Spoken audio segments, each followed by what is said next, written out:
କାରନ୍ଦା ଗ୍ରାମ ପଞ୍ଚାୟତ ଠାରେ ବିକାଶ ବାହନ ରଥକୁ ବିପୁଳ ସ୍ୱାଗତ ସମ୍ବର୍ଦ୍ଧନା।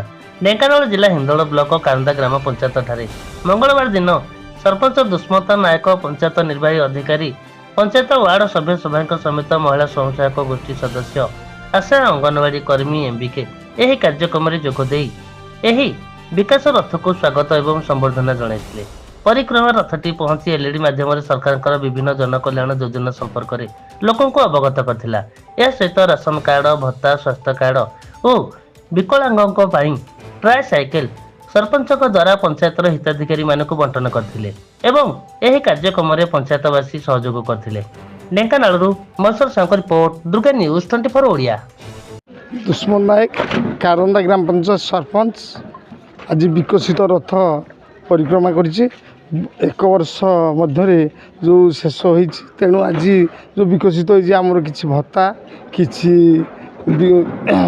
स्वास्थ्य कार्ड आ रेशन कार्ड जो विकलांग साइकेल एमती विभिन्न बंटना है। परिक्रम लोक आभिमुख्य किसी आसी तेणु लोक मैंने बहुत खुशी आनंदित होती। तेणु अंत्योदय गृह भी योजना किसी लोक बंटन कर तेणु आम विकसित ओडिशा मोहन माझी जो आज प्रमुख होती आज लोक भित्ति काम जो जहाँ आम धन्यवाद दौचु। आम पंचायत तरफ ग्रामवासी वृंद माँ मान समस्त अच्छी धन्यवाद दे आज विकसित रथ जो आम पंचायत को आसी एक वर्ष भितर आम गाँ पंचायत रे बहुत अंत्योदय योजना घर पाई, भत्ता पाई, राशन कार्ड विथ विजु स्वास्थ्य आमर कार्ड पाई,